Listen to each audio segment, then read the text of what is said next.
Three bikers roared into the southern Texas rest stop. An old man in a faded military jacket stood up, about to ask them to quiet down.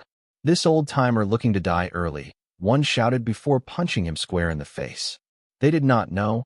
He once commanded an elite Marine squad, and the witness who saw everything had dialed exactly the right number. Comment respect if you believe a veteran's silence is sometimes the final warning. Walter Sanderson wiped condensation from his coffee mug, weathered fingers tracing the Marine Corps emblem. The small border rest stop near El Paso buzzed with travelers. At 75, Walt moved deliberately, but his posture remained military straight, a habit from 30 years of service. His RV sat outside, dusty from 3 days on the road. The annual pilgrimage from Oklahoma to the military cemetery near the Mexican border had become ritual over 15 years. 6 graves to visit, 6 brothers to honor, 6 promises to keep. Walt opened his leather journal, recording the day's journey in precise handwriting. He had filled 17 journals with observations and quiet reflections. Today's entry mentioned the sunset over the Franklin Mountains and a young family he had helped with a flat tire. The rest stop's door banged open. 3 men in leather vests emblazoned with Los Fangro patches strutted in, heavy boots echoing across the floor. Their faces were hard beneath unkempt beards. "Where's the beer in this hole?" the tallest one bellowed, kicking a chair. The young cashier flinched. "Sir, we do not serve alcohol. There is a gas station 3 miles. "Useless," he snapped, turning to his companions. "Tony, check if they have got anything worth taking." A family with small children huddled together. The father stared at his plate, avoiding confrontation. Walt watched silently, coffee untouched. Tony swept his arm across a display of souvenirs, sending items crashing to the floor. A child began crying at the noise. Walt stood slowly. "Fellas," he said, voice calm but authoritative. "There are children present. Might want to mind your language and behavior." The rest stop fell silent. 3 pairs of eyes locked onto Walt, sizing up the elderly man in his faded Marine jacket with campaign ribbons still pinned to the pocket. The leader stepped forward, towering over Walt. "What is that, Grandpa? You got something to say to me?" Walt did not back down. Nothing complicated, just suggesting some common courtesy. The third biker laughed harshly. "Hey, Diesel, looks like we found ourselves a Rambo. Probably thinks his war stories still matter." Diesel circled Walt like a predator. "You think you are somebody, old man. Think anyone gives a about whatever war you limped home from." Walt remained still, hands relaxed at his sides. "I am nobody special, just suggesting you show some respect for these folks." "Respect?" Diesel spat. "Let me show you what I think about respect." The punch came fast, catching Walt on the cheekbone. Despite his age, Walt managed to roll with it enough to stay standing, but blood trickled from a split above his eye. Tony shoved him from behind, sending Walt sprawling. His cap fell off, and a small canvas bag tumbled from his pocket, spilling its contents. A silver star, 3 purple hearts, and a worn photograph of young Marines. Diesel stomped on the items, grinding them under his boot. "That enough respect for you, hero?" No one intervened. The cashier trembled, one hand near the phone. The family huddled closer. 2 truckers stared into their coffee. Walt gathered his medals, wiping blood from his face with a napkin. He looked up at the bikers without hatred, only weariness in his eyes. "I do not need you boys to be afraid," he said quietly. "I just want you to remember. I have seen more than you have ever dared to face." Diesel spat on the floor beside Walt. "Let us go. This place stinks of old man and failure." The bikers stormed out, engines roaring to life in the parking lot. Walt carefully tucked his medals back into their bag, picked up his cap, and returned to his seat. The cashier approached with fresh napkins. "Sir, I am calling the police." Walt shook his head. "No need. Some lessons cannot be taught by police." He reopened his journal, making a single notation. El Paso rest stop, Los Fangros. 3 men remembered Mosul today. The desert heat shimmered as Walt guided his RV along the empty highway. His cheek throbbed where Diesel's fist had connected, but physical pain barely registered anymore. At 75, Walt had cataloged enough injuries to know this one would heal quickly. His mind wandered back to Mosul 2005. Command had tasked Echo 7, his 12-man squad, with clearing buildings in a contested neighborhood. Intelligence suggested minimal resistance, but intelligence was often wrong. The ambush came 3 buildings in. Heavy fire pinned down half his squad while an RPG collapsed their exit route. Private Jenkins took shrapnel to his femoral artery. Corporal Diaz caught a round through his shoulder. Lieutenant Murray suffered a concussion from the blast. Walt remembered that. Walt made his decision clearly. He had ordered his remaining men to establish a defensive position around the wounded, then taken only his sidearm and a smoke grenade to create a diversion. The enemy fighters, expecting a full retreat, diverted forces to cut off what they thought was the main group. 7 hours later, after Medevac extracted his men, Walt appeared at the FOB covered in dust and blood. None of it his own. When asked about his escape, he had simply said, "Just kept moving until I was not surrounded anymore." The report recommended him for a Silver Star. Walt accepted it only because refusing would have required additional paperwork. The medal joined others in a canvas bag he rarely opened. Echo 7 suffered no fatalities that day, but war eventually collected its due. Lieutenant Murray died 3 months later in another ambush. Diaz stepped on an IED during his second tour. Jenkins made it home, but lost his battle with PTSD 4 years after discharge. 3 others fell in various deployments over the next decade. Walt had attended every funeral, standing silent in the back, departing before family members could approach him. He kept his promises simple. Remember their names, visit their graves, live a life worthy of their sacrifice. After retirement, Walt opened a small garage specializing in motorcycle and vehicle repair. He charged standard rates for civilians, but never accepted payment from veterans. His shop became an unofficial gathering place for former service members spanning multiple generations and conflicts. A framed photograph hung on the garage wall. Echo 7 at full strength, young faces beneath helmets and gear. No names, just the date and brothers handwritten beneath. Customers often asked about it, but Walt never elaborated beyond good men. He adhered to simple principles. Fix what is broken if you can. Speak only when necessary. Hold yourself accountable. And never forget those who served alongside you. His modest home contained few luxuries, but his garage boasted state-of-the-art tools and a coffee pot that never emptied. Every year, Walt closed the shop for 2 weeks to make his pilgrimage. 6 graves in 3 states, each receiving a full day of his time. He would arrive at dawn, place fresh flowers, clean the headstone, and sit in a folding chair until sunset. Sometimes reading aloud from books they had enjoyed, sometimes recounting memories only he still carried. Walt had tried explaining once to a young Marine who visited his garage, troubled after his first deployment.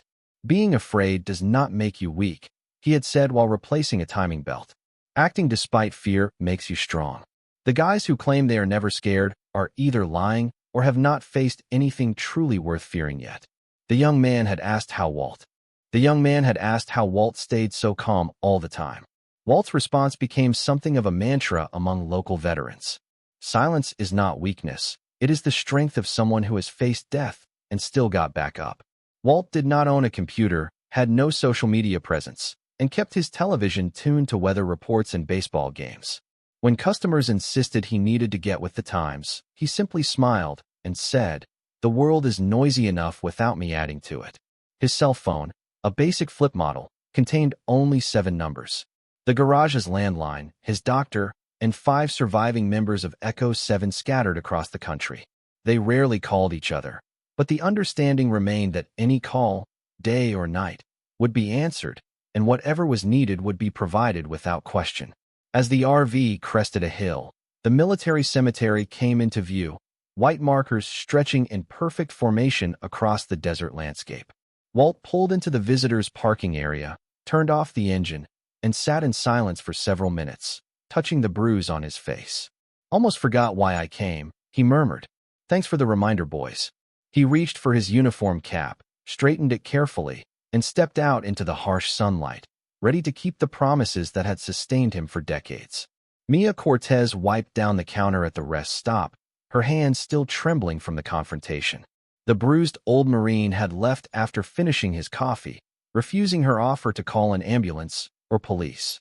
Mia's father had served in the Marines, leaving her with respect for veterans and knowledge to recognize the significance of the medals the bikers had desecrated. When her shift ended, she pulled out her phone and reviewed the video she had secretly recorded. The footage showed 3 bikers assaulting an elderly man, stomping on military decorations. The old Marine's quiet dignity. Mia hesitated briefly before uploading it to a veteran support page her father followed. "Does anyone recognize this man or these bikers?" she wrote. This happened today at the Highway 10 rest stop near El Paso.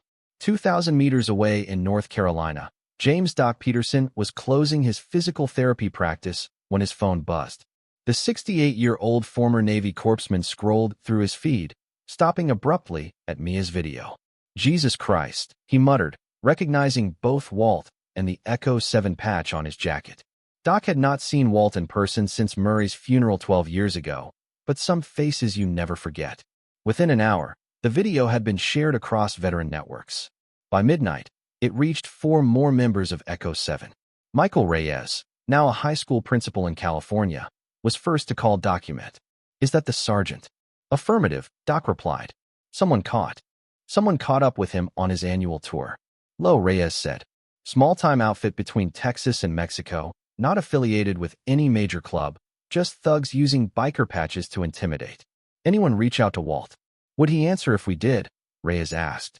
Both men knew Walt would not want fuss, would not seek vengeance, would be embarrassed by attention. But Echo 7 operated by its own code, established in combat and refined through years of service. "I can be in Texas by tomorrow afternoon," Doc said. "I will book the first flight out," Reyes replied. "Already called Thompson and Rodriguez. They are in." "What about Carter?" "Living in Austin now. Says he knows people who can track Los Fonros movements. They crossed back into Mexico 3 hours ago, currently in Monterrey, so we are doing this." Echo 7, one last patrol. "Walt will not like it." "Walt does not need to know." 48 hours later, 5 men in their 60s and 70s converged on a small airfield outside Austin. Carter handed out folders containing location data and intelligence on Los Fonros. "They are celebrating at their usual spot," Carter explained. "A cantina in Monterrey called El Toro Negro." "Border crossing?" Thompson asked, examining routes. "I have got us covered," Carter said. "Private airstrip near the border, then jeeps waiting on the Mexican side. We will be invisible." Rodriguez looked up from his phone. "Just got confirmation on the cantina security, 2 cameras, basic setup. I can loop the feed for 20 minutes. "Are we clear on parameters?" Doc asked. "This is not combat. We are not 25 anymore. We make a point, but nobody gets hurt unless absolutely necessary." Reyes nodded. "Echo 7 protocols. Minimum force, maximum effect for Walt," Thompson said quietly. "For Walt," the others echoed. The operation proceeded with precision. By nightfall, 5 unremarkable vehicles parked around El Toro Negro, and 5 unremarkable older men in civilian clothes converged on its entrance. Inside, the cantina pulsed with music. Diesel, Tony, and the third biker, Marcos, sat at a corner table, enjoying their status. The 5 members of Echo 7 surrounded the bikers' table. Carter approached first, placing a printed image from Mia's video in front of Diesel. "You boys touched the wrong Marine," he said calmly. Diesel looked up, confusion turning to amusement. "Who are you supposed to be?" "The AARP patrol." Doc placed a hand on Diesel's shoulder, applying precise pressure to a nerve cluster that instantly caused the larger man's arm to go numb. "That man you assaulted, Walter Sanderson. Marine Corps Force Recon. Our squad leader through 3 deployments," Reyes added. "The medals you stomped on. Silver Star for pulling 7 men out of an ambush. Purple Hearts from wounds received saving others." Tony reached toward his waistband, but Thompson captured the man's wrist. Tony reached toward his waistband, but Thompson captured the man's wrist in a joint lock that required minimal strength, but caused maximum discomfort. "We are not here to fight," Thompson said softly. "We could, but you would not enjoy the outcome." Rodriguez placed a device on the table that projected a holographic display of Los Fonros route over the past 48 hours. "We found you in 2 days, Rodriguez noted. "Imagine what we could do if we actually wanted to hurt you." "What do you want?" "Money," Marcos asked, pale-faced. Reyes laughed. "We do not want anything except awareness. You are now on the radar of every legitimate military motorcycle club in the Southwest. They know your faces, bikes, routes." Carter slid a document across the table. Official notification that Los Fonros had been blacklisted by the Veterans Motorcycle Association. "You thought the world was not watching," Doc concluded. But some guardians never stop standing watch. They just get quieter about it. The 5 men stepped back in perfect coordination, their message delivered. As they turned to leave, Diesel found his voice. You cannot. We already did, Rodriguez interrupted. And son, Walter Sanderson saved all our lives multiple times. If he had wanted to, despite his age, he could have put all 3 of you in the hospital. The fact that he did not is not because he could not. It is because he is a better man than you will ever understand. The video went viral 3 days after Mia posted it. A veteran's blog reshared it with the title, "Old Marine Gets Justice His Way," splicing in footage mysteriously obtained from El Toro Negro that showed the 5 elderly men confronting the bikers. No one questioned how that footage had been acquired or who had edited the clip to obscure Echo 7's faces while clearly showing the bikers. Comments flooded in by the thousands. My grandfather was a Marine. He would have done the same, taken the hit, and let karma handle the rest. Notice how the old-timer never threw a punch.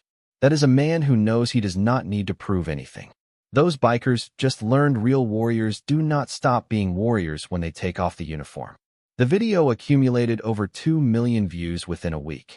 News outlets picked up the story, though none successfully identified Walt. The few reporters who tracked down his garage in Oklahoma found it closed for its annual maintenance period. A movement emerged online. Veterans and civilians began posting photos of military family members under the hashtag #RespectTheOldGuard. Stories poured in about quiet heroes, grandfathers who had stormed beaches, fathers who had humped through jungles, brothers who had patrolled mountains, men and women who had carried their experiences without fanfare. Walt's garage began receiving mail from across the country, letters of support, cards from school, children, and packages containing everything from homemade cookies to expensive bourbon, all addressed simply to the Marine from the rest stop. The local postmaster, himself a Navy veteran, recognized Walt from the video and held the mail until his return. When Walt finally drove his RV back into town after completing his pilgrimage, he found 3 postal bins waiting. "What is all this?" he asked, confused. "You are famous, Walt," the postmaster explained, showing him the viral video on his phone. Walt watched in silence, his expression unreadable. When it finished, he handed the phone back without comment and began sorting through the mail methodically. Halfway through the first bin, he found a letter postmarked from El Paso. Inside was a note from Mia Cortez. "My father was a Marine. He taught me that standing witness is sometimes the most important thing we can do. I stood witness for you. I hope that was okay." Walt read it twice, then carefully placed it in his jacket pocket.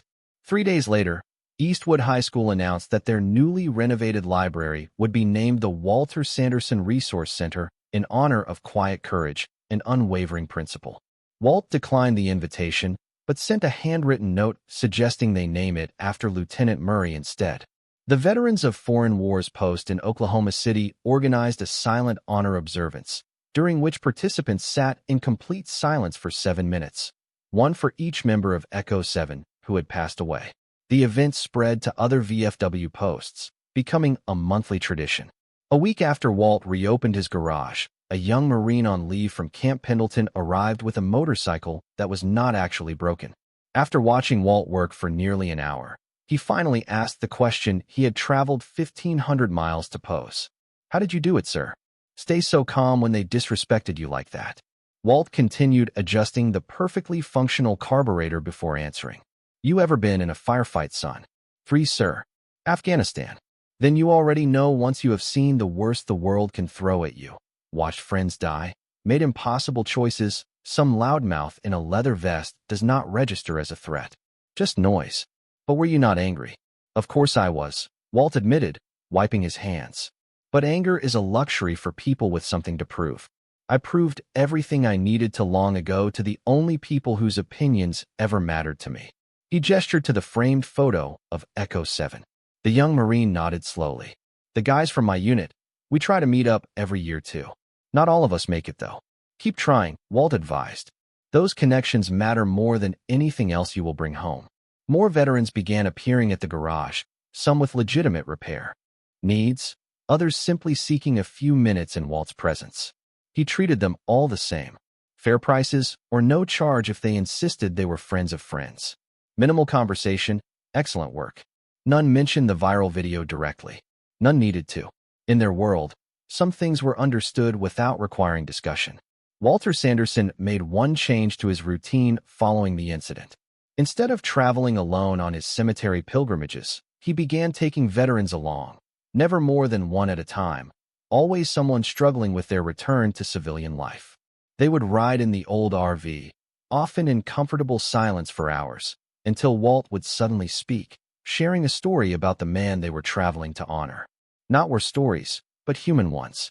How Jenkins could imitate any accent perfectly. How Rodriguez knew every word to obscure disco songs.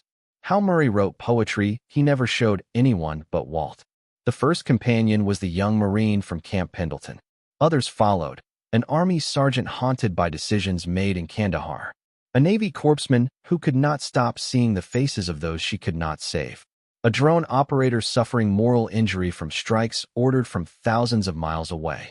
Walt never offered solutions or platitudes. He simply provided presence, the invaluable gift of companionship without judgment. The healing happened in the spaces between words, in the shared understanding that some experiences cannot be processed alone. In his garage, a new sign appeared beside the Echo 7 photograph, a simple wooden plaque carved with the words Echo 7, still watching. Customers who asked about its meaning received only Walt's characteristic half-smile and returned attention to whatever repair was underway. Each year on the anniversary of the rest stop confrontation, Walt would drive to the border and leave a small American flag at the exact spot where he had been assaulted. Beneath it, he would place a handwritten note. "You did not break me. You reminded me why I served." The Los Fong eventually disbanded, their reputation irreparably damaged among the biker community. Their patches became collector's items among veterans, symbols of what happens when the wrong people are underestimated. Doc, Reyes, Thompson, Rodriguez, and Carter never publicly acknowledged their intervention in Mexico. When asked about it during a rare Echo 7 reunion at Walt's garage, Doc simply said, "Some operations remain classified indefinitely." Walt received one official communication about the incident, a letter from the Commandant of the Marine Corps expressing profound respect for your continued embodiment of our core values. Walt read it once, then added it to his correspondence kept in a foot locker beneath his bed. On his 80th birthday, Walt awoke to find his property transformed. Overnight, hundreds of small American flags had been planted along his driveway, each bearing the name of a veteran who considered Walt a quiet guardian of their shared legacy. No cameras recorded his reaction. No social media posts celebrated the moment. The veterans responsible maintained the same code of silent honor that Walt had demonstrated throughout his life. When asked by his neighbor how it felt to have touched so many lives, Walt considered the question before responding with characteristic economy. "Did not do anything extraordinary," he said, gazing at the sea of flags rippling in the Oklahoma breeze. "Just kept the vows I made." Some warriors never really stop standing watch. They just change how they guard what matters most. Not with weapons or words, but with unwavering dedication and the courage to remain standing when others look away. If you believe some warriors never really stop protecting us, even without a uniform, hit like. Comment Echo 7 forever to honor those who still stand watch in silence. And if someone in your life once taught you to fight with honor, share this story for them.